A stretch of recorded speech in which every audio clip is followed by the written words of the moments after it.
Aí. Ok, gente. Na aula de hoje, a gente vai trabalhar a parte de nivelamento barimétrico e o nivelamento trigonométrico. Na aula passada, a gente trabalhou os conceitos iniciais em altimetria, onde a gente entendeu o que era cota e altitude, né? Dois básicos aí conceitos iniciais que a gente precisa entender, que não é muito difícil de se entender, né? A altitude está sempre relacionado ao nível médio dos mares e a cota está sempre relacionado a um nível arbitrário, né? Então você tem aí dois conceitos que são os conceitos básicos que a gente trabalha em altimetria. Quando a gente entende os conceitos, a gente pode ir para os levantamentos. Então, a aula de hoje, a aula que vem, nós vamos trabalhar dois levantamentos, né? Barométrico, trigonométrico, e na aula que vem o nivelamento geométrico, então outro tipo de nivelamento. Bem, qual que é a ideia? A ideia é a gente entender como é que eles ocorrem, como que a gente faz esses levantamentos, a forma de cálculo deles. É muito mais simples que a planimetria. São continhas ali que não são muito complexas de se realizar, mas a gente consegue entender um pouquinho do conceito aí, principalmente quando a gente trabalha valores de cota. Tá? Eu vou desligar a câmera só para ficar um pouco mais fluido aqui nossa aula. Bem, quando a gente pensa em nivelamento barométrico, que é o primeiro nivelamento que nós temos, a gente vai ter aqui, basicamente, a utilização de um barômetro. Vocês já viram um barômetro ou não? Eu não consigo ficar com a câmera desligada porque eu gosto de ver vocês aqui no cantinho. Vocês já viram um barômetro? Vocês já Já. Não. utilizaram um barômetro ou não? Uma vez só, numa aula de química. Nossa, nunca nem vi. Esse que não é bem da química, né? Mas o barômetro que a gente está usando aqui, ele é um barômetro que ele vai calcular a pressão atmosférica, né? O barômetro, ele é um equipamento que ele vai conseguir entender qual que é a pressão atmosférica naquele determinado local. É interessante o parâmetro porque ele não é um equipamento de precisão, então o nivelamento barométrico ele não serve para a gente ter um valor real daquele ponto que a gente está levantando, mas ele nos dá uma noção de qual que é a altitude naquele determinado ponto. Qual que é a diferença dele para os outros, né? A diferença é que ele utiliza o que nós chamamos de massa de ar, que é o que nós chamamos de pressão atmosférica. O que acontece? Por exemplo, Sorocaba está a 600 metros em relação ao nível médio dos mares. Então, em relação a uma cidade de praia, existe uma coluna de ar sobre a nossa cabeça que, para Sorocaba, ela é menor do que uma coluna de ar que está numa cidade litorânea. Vocês conseguem ter essa visão? É como se, de fato, tivesse um peso de ar sobre a nossa cabeça. Como eu estou subindo em relação à altimetria, essa coluna de ar que seria maior na parte litorânea vai ser um pouco menor na parte, por exemplo, aqui em Sorocaba. Tem altitudes maiores do que, por exemplo, no Guarujá, por exemplo. Isso vai fazer alteração em relação à pressão atmosférica. O barômetro ele consegue entender essa relação de pressão. Então, ele consegue saber onde tem mais pressão e onde tem menos pressão. E aí ele faz o cálculo dessa altitude relacionando-se com a pressão. Ele é um tipo de levantamento, ele é um nivelamento que nós chamamos de nivelamento expedito. O que quer dizer isso? Quer dizer que é um nivelamento com baixa precisão. Você não tem ali muita precisão na casa... O que é baixa precisão, professor? É quando a gente não tem uma precisão, principalmente para o cara que precisa fazer um levantamento na casa do milímetro, ele não pode errar ali muitos milímetros, o barômetro não chega nesse nível de detalhamento, de precisão. Ele vai ficar por volta da casa do metro e na casa do decímetro. Ele não vai chegar na casa do milímetro para fazer um valor correto. Esses barômetros também de navegação que nós utilizamos, né? Quem utiliza muito barômetro não é tanto a pessoa da topografia. O cara que é mergulhador, por exemplo, ele vai trabalhar com equipamento parecido para saber qual é a profundidade dele. E um cara que é alpinista, ele também vai saber qual que é a altitude dele a partir do barômetro, que ele consegue entender ali na casa do metro, mais ou menos, qual é a altitude dele. Ele não precisa saber quantos milímetros de altitude ele está subindo, mas ele tem que saber quantos metros de altitude ele está. Então, o barômetro funciona muito bem para esse tipo de ação, né, de atividade. Agora, para topografia, ele já não é muito utilizado. A gente utiliza ele quando a gente não tem equipamento no campo e a gente só quer ter uma noção geral daquele local. Quando a gente quer, de fato, só saber, aqui está por volta de tantos metros de altitude. Então, o barômetro funciona bem.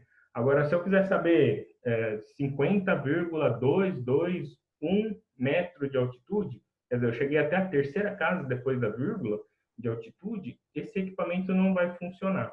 Ele não serve para isso. Então, a gente não consegue trabalhar levantamentos muito precisos com o barômetro. Como que ele funciona? Alguém falou da química aí, né? Vocês vão lembrar do Torricelli. Lembra do Torricelli?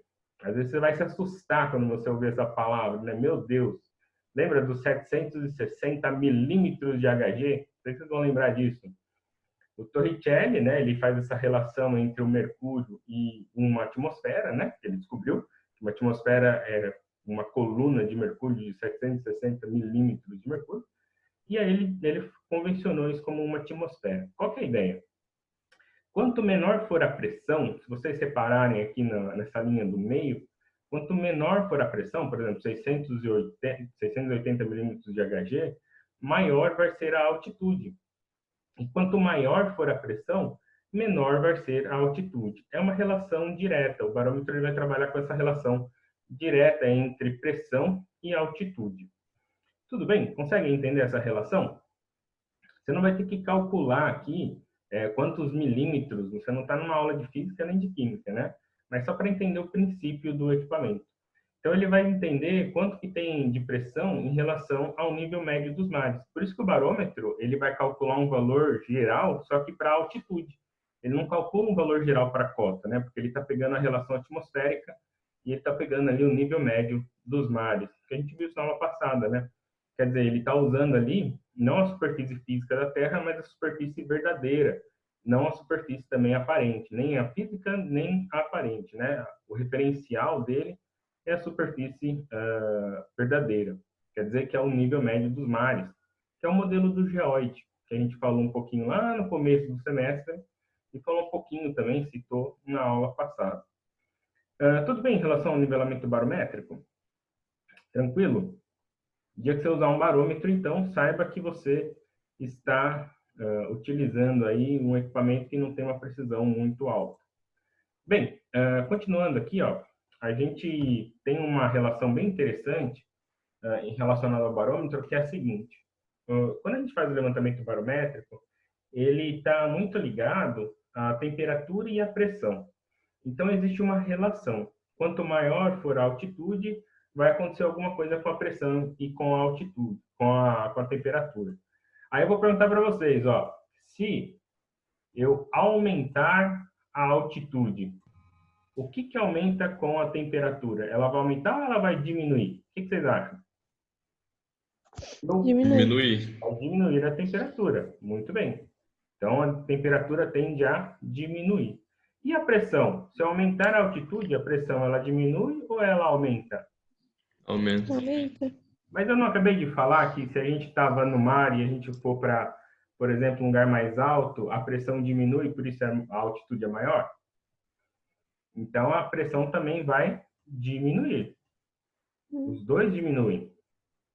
O contrário também é verdadeiro. Se eu diminuir a altitude, o que vai acontecer com a temperatura? Ela vai aumentar. Isso de forma geral, né, gente? E a pressão também vai aumentar. Aí você pode perguntar assim para mim também, mas professor, durante o dia também tem variação de temperatura. E é verdade. Por exemplo, agora vamos dizer que você acordou hoje às 7 horas. E aí você fez o levantamento. Às 7 horas, 6 horas, a tendência é que esteja mais frio, não é? Então você tem uma temperatura menor. Isso faz com que o barômetro calcule um valor de altitude. Aí vamos pensar que você vai meio-dia no mesmo ponto que você levantou aquele ponto. Meio-dia, a temperatura também é outra. E aí o que vai acontecer? Esse barômetro ele vai calcular um outro valor de altitude. Ou seja, a altitude, quando a gente faz o nivelamento barométrico, ele também vai sofrer alteração pensando em relação à temperatura. Então, assim, aqui é de uma forma mais geral, né? Conforme aumenta a altitude, conforme eu estou subindo em relação ao valor altimétrico, a temperatura tende a diminuir, né? Pense que o cara que subiu no Everest, né? A temperatura é bem baixa, né? E a pressão também, né? O cara até fala que o ar é rarefeito. Então, assim, você tem menos coluna de ar sobre a cabeça do indivíduo. Então, você tem ali uma pressão menor também, conforme eu subo em relação à altitude. Agora, quando eu estou descendo, quando eu estou indo para valores de altitudes mais baixos, a tendência é que a temperatura aumente, na forma geral. É claro que isso muda para onde você está no globo, né? Você pode estar no trópico, em outro lugar, mas de forma geral essa temperatura vai aumentar e a pressão também vai aumentar porque essa coluna de ar sobre a cabeça vai aumentar. Ok? Consegue entender essa relação? Uma relação bem simples, né? Mas normalmente vocês falam que a pressão é inversamente proporcional. Pressão e área são inversamente proporcionais, né? A física mostra isso para nós. Agora, em relação aqui à altitude, é uma questão mais de um parâmetro mais de posição. Beleza? José que fala. Eu confundi a altitude por causa, sabe, daqueles casos de jogadores que vão jogar, tipo, em La Paz, Bolívia e Sim. tal. Uhum. E Eu os fiz essa caras passam mal confusão. por causa disso, né? Porque a pressão é menor, né? Então ele É, tem então porque a pressão é menor, não porque a pressão é maior. isso, Eu ele tem que se confundi. aclimatar, a gente diz, né? Pessoas que fazem mochilão por aí também tem esse problema, né? Às vezes o cara vai ali para aqueles lugares muito altos, né? No Peru, por exemplo, antes de subir ele tem que se aclimatar um pouco, ele tem que ficar por causa dos glóbulos vermelhos no corpo, né? Aí é uma outra É da relação. oxigenação, não é? Tem a ver. Não ouvi, José, desculpa. É, passa mal, tipo, eles sofrem um pouco por causa da oxigenação Isso, é por causa do da corpo. quantidade de oxigênio no sangue. Então, assim, não tem nada a ver com topografia, né? Mas está relacionado aí com essas variáveis, tá bom? Entendi. Bem, continuando aqui, ó, a gente tem um outro tipo de nivelamento, que é o nivelamento trigonométrico. O nivelamento trigonométrico, ele é um nivelamento em que a gente vai usar alguns equipamentos. Alguns deles vocês viram na aula de campo. Então, normalmente aí o nivelamento trigonométrico, ele vai usar uma estação total. Vou colocar aqui, ó, estação total. Vou diminuir a letra aqui que ficou muito grande. Junto com os próprios equipamentos que a gente utiliza com a estação total. Então, a gente utiliza a estação total, a gente vai utilizar um prisma, a gente vai utilizar um bastão, tudo aquilo que a gente já foi para campo e já viu, o nivelamento trigonométrico utiliza, né? Um tripé, a gente vai usar trena, entre outros equipamentos. O nivelamento trigonométrico, ele é um nivelamento interessante porque ele calcula a distância e ângulo para fazer os cálculos de diferença de nível. É interessante porque o nivelamento trigonométrico, ele permite você ter uma abrangência muito grande dentro do seu levantamento. Como a estação ela gira 360 graus na horizontal e 360 graus na vertical, você tem um limite que é o próprio limite da observação da luneta do equipamento. Então, por exemplo, o equipamento chega, às vezes, a medir coisas a 400 metros, dependendo do tipo de equipamento que você está utilizando. Então, às vezes, o limite do levantamento trigonométrico é o próprio alcance do equipamento, né?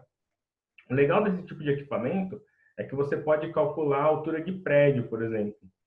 A gente utiliza muito o nivelamento trigonométrico para fazer recalque, por exemplo, saber qual é o valor de um recalque. Existem N aplicações aqui, né? O que nós vamos entender na aula de hoje é como que funciona o levantamento trigonométrico. Ele é um dos nivelamentos que nós utilizamos. Ele é mais preciso que o barométrico. Ele já está na casa do centímetro, o erro dele. A gente consegue chegar na casa do milímetro, só que aí a gente tem que fazer um nivelamento mais especial, que a gente utiliza aí, vai fazer uns 10 anos na topografia, chamado leapfrog. O leapfrog, ele é um tipo de levantamento em que a gente faz uma visada direta e uma visada inversa. E aí a gente consegue ter uma média de valores. Vocês não precisam saber disso, porque não é o nosso intuito aqui dentro da arquitetura, mas é o único levantamento que a gente consegue chegar aí com um nível de precisão na casa do milímetro. Mas, de forma geral, o nivelamento trigonométrico é um nivelamento que nós utilizamos. A norma coloca algumas relações para ele, principalmente de precisão, e a gente consegue chegar em valores altimétricos relativamente confiáveis. Quando a gente não precisa, de fato, acertar uma tolerância, um erro descrito, quando a norma não te exige isso, então você pode utilizar esse tipo de levantamento. Bem, basicamente, ele vai calcular distância e ângulo. Para vocês entenderem um pouquinho melhor, é como se eu tivesse o Tião aqui embaixo, e o Tião ele vai ver todos os pontos. Opa, voltou. O Tião aqui embaixo, ele vai ver todos os pontos que ele precisa levantar. Então, por exemplo, vocês estão me ouvindo, gente? Só que dá um delay aqui. Eu tenho aqui, por exemplo, ponto Aqui, 1. normal. Oi? Aqui tá normal, professor. Então, beleza. Aqui o meu computador deu um delayzinho aqui. Eu tenho, por exemplo, aqui o ponto 1, eu tenho aqui um ponto 2. Quando acabar o tempo do zoom, eu vou voltar no mesmo link, tá, gente? Tenho aqui o ponto 3 e assim por diante. Eu posso ter N pontos aqui, a quantidade de pontos que a própria estação calcula para mim. Deixa eu colocar esse ponto 3 para cá, que ela vai me atrapalhar. Bem, qual que é a ideia? A partir do equipamento, eu consigo fazer uma medição para um ponto, eu consigo fazer uma medição para um outro determinado ponto, eu consigo fazer um outro ponto para um outro determinado ponto. Independente da relação, se ele está mais acima ou se ele está mais abaixo, o nivelamento trigonométrico me permite fazer isso. Outra coisa interessante é que ele vai calcular duas variáveis. A estação, ela sempre calcula ângulo e distância. Nesse caso aqui, ele também vai calcular dois valores, de ângulo e de distância. Basicamente, essa linha azul aí que você está enxergando, ela é o que nós chamamos de distância inclinada, ou o que nós chamamos de DI. Esse é o valor que a estação calcula para nós. Essa linha azul, então, é o que nós chamamos de distância inclinada. Acho que eu não consigo girar aqui o meu... Ah, consigo, tá. Essa distância aqui em azul seria uma distância inclinada. Todas essas linhas azuis são distâncias inclinadas. Eu só não vou ter distância inclinada quando o equipamento tiver 90 graus, 0 minutos e 0 segundos, que é muito difícil você ter isso, né? É impossível quase você ter ele totalmente na horizontal. Dá para fazer, mas ainda você não tem uma certa certeza que ele está, de fato, na horizontal. Bem, aqui tem um outro valor, que é um valor angular. Então, existe aqui uma relação, que o equipamento ele tem um zero de ângulo virado para cima. Todo mundo já ouviu falar do fio de prumo? Acho que vocês já ouviram essa relação, né? Ah, aqui é o fio de prumo. Quer dizer que ele está olhando para o centro de gravidade da Terra. A gente usa muito isso em construção, né? Luísa ia falar alguma coisa, Luísa? Pode falar. Não falei que nunca ouvi esse termo, fio de prumo. Fio de prumo, não? Já viram, por exemplo, o cara pegar um pedaço de fio, ele amarra um peso embaixo, e aí ele deixa esse peso esticado para, por exemplo, às vezes o cara vai fazer uma parede, ele precisa deixar todo mundo, para a parede não ter barriga nem nada, ele vai colocando um fio de prumo ali, para que todo mundo esteja na mesma relação. O fio de prumo, ele é como se fosse um peso, todo peso que eu coloco de um fio, ele está olhando para o centro de gravidade da Terra. Existe uma distância ao contrário ao fio de prumo, que é essa linha em preto que eu escrevi aqui. Eu já vou mostrar isso num outro desenho, mas só para a gente falar aqui rapidinho, isso daqui é o que nós chamamos de zenite. O zenite, ele é como se fosse um norte lá do rumo e azimuth, só que agora na relação vertical. Lá no rumo e azimuth, eu estava olhando na relação plana, quer dizer que eu tinha um norte, sul, leste, oeste em relação a uma relação plana. Agora eu estou olhando assim, ó, no vertical. Esse vertical vai ter um norte que é virado para cima, que nós chamamos de zenite. E tem um virado para baixo, que é o fio de prumo, nós também chamamos de nadir. Bom nome para colocar no fio, ó, nadir. Você tem ali um ângulo que a gente chama de nadiral. O zenite, ele vai dar origem a um ângulo. Chamamos ele de ângulo zenital. Então, é possível calcular dois valores de ângulo. Dois valores de valor, dois valores aqui, né? Uma distância inclinada e um valor angular. Eu ia desenhar aqui, não sei se eu vou conseguir desenhar, deixa eu ver se consigo desenhar para vocês verem isso aqui, rapidinho. Adoro esse programinha porque ele me permite fazer algumas coisas, ó. Tem um compasso.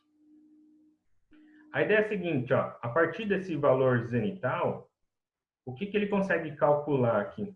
Eu consigo calcular um ângulo. Então, por exemplo, pegando essa linha azul do meio, eu poderia calcular aqui um valor angular, eu vou fazer em amarelo aqui para vocês enxergarem. Ele consegue calcular um valor angular. Esse valor angular aqui nesse caso, ó, por exemplo, seria esse valor de ângulo aqui, ó. Deixa eu pegar aqui, ó. Seria esse valor angular, que eu coloquei em amarelo aqui. Isso é um ângulo vertical. Esse amarelinho é o que nós chamamos de ângulo zenital, que é um ângulo vertical. Basicamente é isso, é o que você precisa guardar. Bem, de uma forma um pouco mais ilustrativa, se você tem isso daqui, ó. Toda vez que eu estou trabalhando com altimetria, eu posso pensar nesse triângulo, onde eu vou ter uma distância horizontal, eu vou ter uma distância inclinada, que seria aquela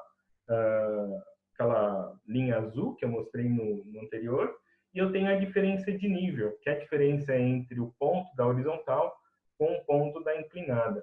É isso daqui que a gente quer calcular, a diferença de nível. É esse valor que a gente busca ter na altimetria, para poder fazer os valores de cota. Lembra do ângulo? Professor, Pode falar. o senhor pode dar um exemplo prático para entender exatamente, tipo, eu estou fazendo que tipo de levantamento para a utilização disso? Para trigonometria, você pode calcular, dá para fazer N coisas com trigonometria, né? Você pode calcular, por exemplo, fazer uma alocação de curva de nível, você pode começar a entender quais são os valores de cota ao longo do terreno, você pode utilizar eles para fazer, por exemplo, terraplanagem. Tem N coisas que a gente pode fazer com os valores de cota da altimetria. É que aqui é só a obtenção do valor, né? Depois que a gente tem os valores altimétricos, a gente faz uma junção entre a planimetria e a altimetria. Aí a gente chama isso de planialtimetria. São os dois valores juntos. Aí lá a gente tem várias aplicações. Por exemplo, aqui eu posso calcular declividade, sabendo dois valores de cota por uma distância horizontal, uma distância inclinada. Eu consigo saber qual é a declividade daquele determinado local. Ou, quando eu recebo um levantamento planialtimétrico, significa que tem esses dois tipos de levantamento juntos num projeto só? Isso. A planialtimetria, por exemplo, uma carta planialtimétrica, quer dizer que o cara pode fazer isso de várias formas, né? Normalmente, um topógrafo ele pode usar a estação total e já fazer os dois tipos de levantamento. Ele pode fazer tanto o levantamento de coordenadas na parte de planimetria, como ele pode já fazer a parte de altimetria, os levantamentos de cota ou de altitude. Ele pode ter as duas relações já num levantamento só, ou ele pode fazer com dois equipamentos. Você pode fazer a parte de planimetria com a estação e a parte de altimetria, não necessariamente com a estação, mas, por exemplo, com o nível geométrico, que seria a nossa próxima aula. Mas a planialtimetria, que a gente vai ver depois, é a junção dos dois tipos de levantamento, que é onde a gente tem mais aplicabilidade. Onde você tem lá, por exemplo, cálculo de declividade, você vai ter cálculo, alocação de curva de nível, você vai ter cálculo de seção transversal, de perfil longitudinal do terreno, você consegue ter outras variáveis, tá? Aqui é só como a gente obtém o valor ainda. Aí as aplicações... O legal de topografia fica um pouco mais no final, porque aí começa a ficar mais aplicado. Foi disso a pergunta? Acredito que sim. Então tá bom. O que eu tenho aqui? Ó? Eu tenho alguns valores de ângulo. Eu quero que vocês entendam agora, não tanto a aplicação, mas onde são esses valores, tá? Então pensa no Tião. Lembra do Tião, do desenho anterior? O Tião, quando ele aloca a estação, o Tião pode ser o Danilo também, né? Ele está calculando alguns valores. Ele consegue, a partir da estação, calcular uma distância horizontal. Deixa eu pôr o Tião aqui para nós. Ele consegue calcular alguns valores, ó. Então, a partir aqui do levantamento, ele consegue calcular tanto uma distância horizontal como uma distância inclinada. Ele consegue calcular dois valores de distância. Professor, e a diferença de nível, ele consegue calcular? A estação total, ela calcula esse valor. Eu, às vezes, não confio muito nesse valor, eu gosto de calcular na mão. Mas ela já calcula os valores de diferença de nível. O problema é que, às vezes, você tem que tomar cuidado, se você não está muito acostumado, que essas diferenças de nível calculado pelo equipamento podem ser positivas ou negativas, porque ele está usando, às vezes, uma relação de zero de altimetria.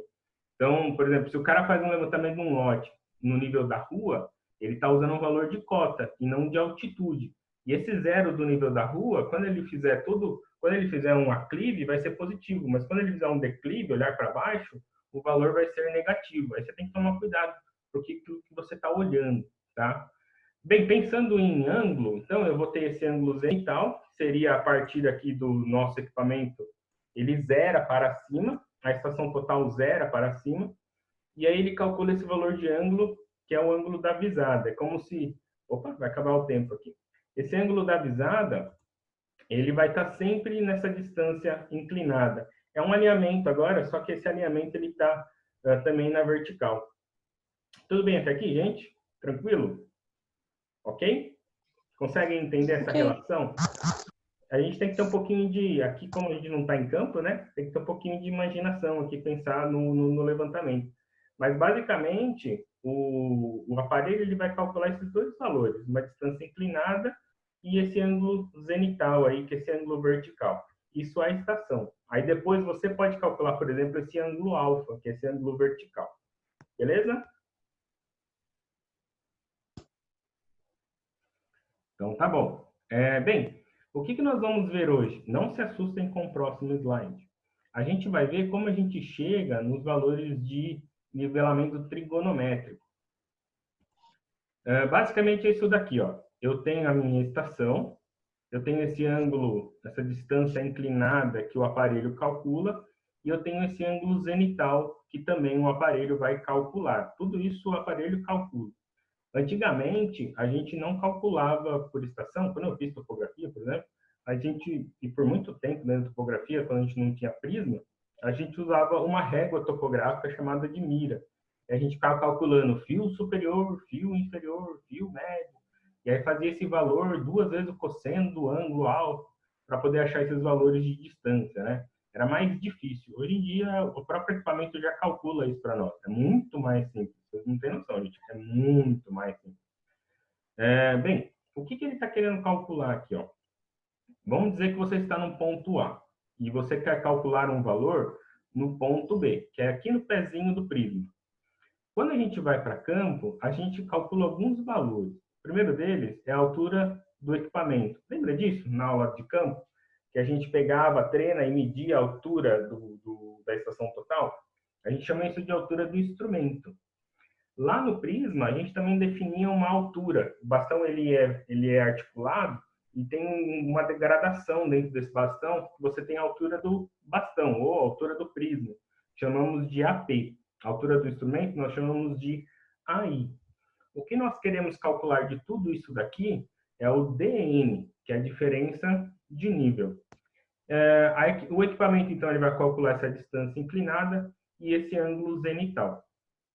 Quando a gente faz algumas relações de triângulo aqui, a gente vai chegar numa fórmula onde a diferença de nível, aquele DN entre o ponto A e o ponto B, que é o valor que a gente quer encontrar, depois eu vou fazer um exercício aqui pelo próprio Zoom para a gente entender um pouquinho como é que funciona.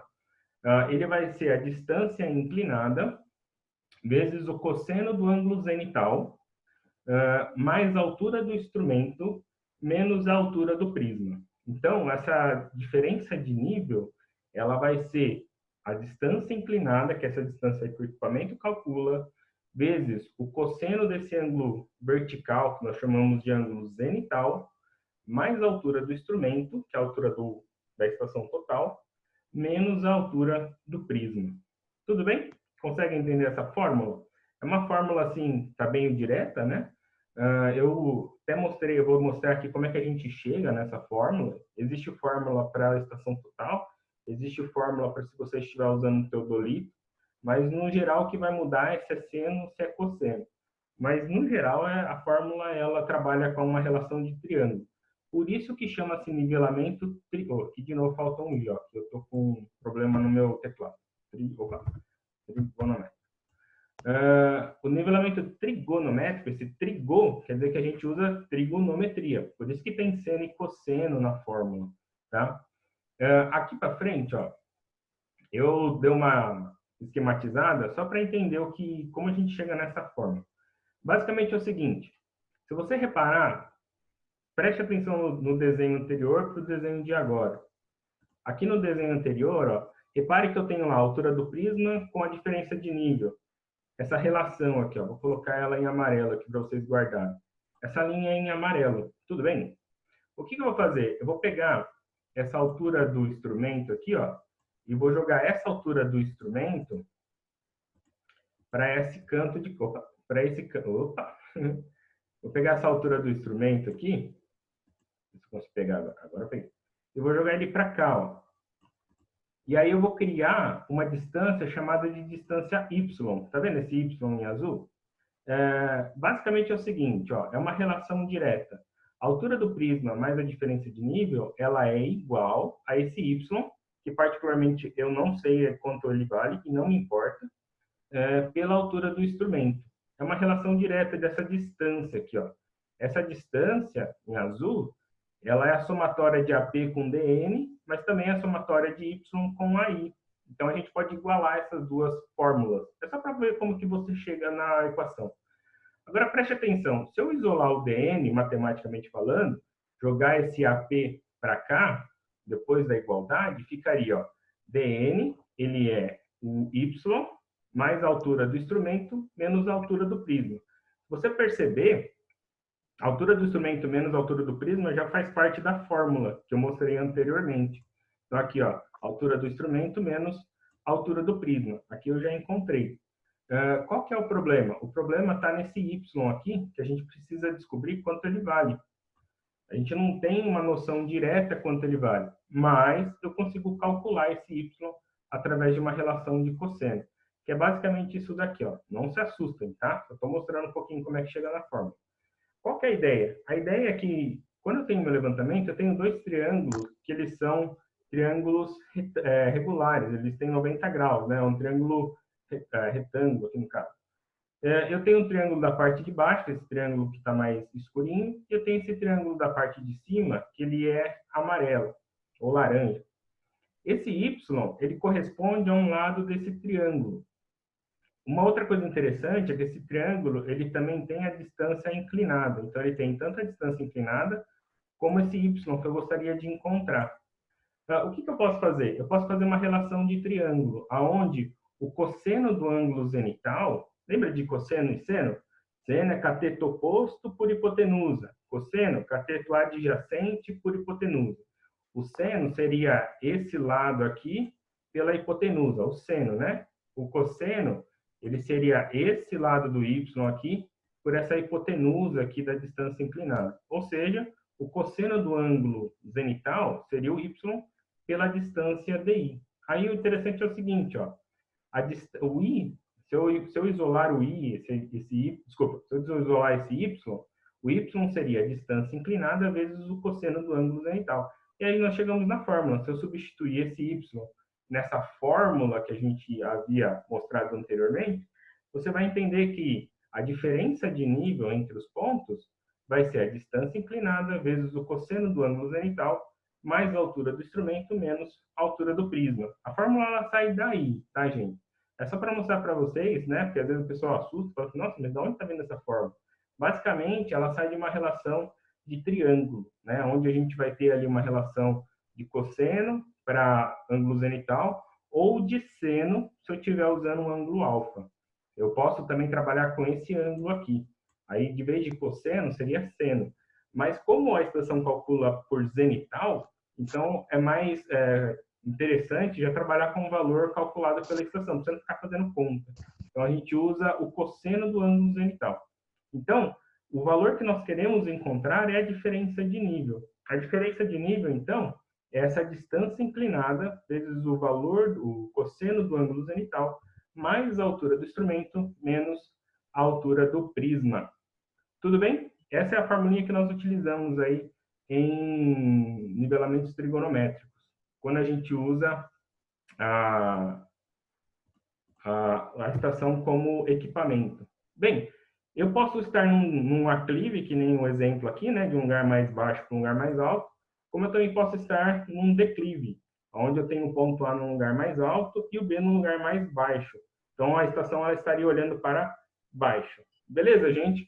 Eu vou desligar o Zoom, porque vai acabar, faltar 1 minuto. A gente volta no mesmo link. Esse vídeo que a gente está mostrando aqui vai ficar gravado. Eu vou postar ele no Moodle. Eu vou voltar no mesmo link, tá? Daqui 1 minuto a gente está de volta aqui. Beleza, gente? Tudo bem? É só porque vai acabar aqui o tempo e eu não quero cortar a minha fala. Ok? Já voltamos, tá, gente? Vou até parar a gravação.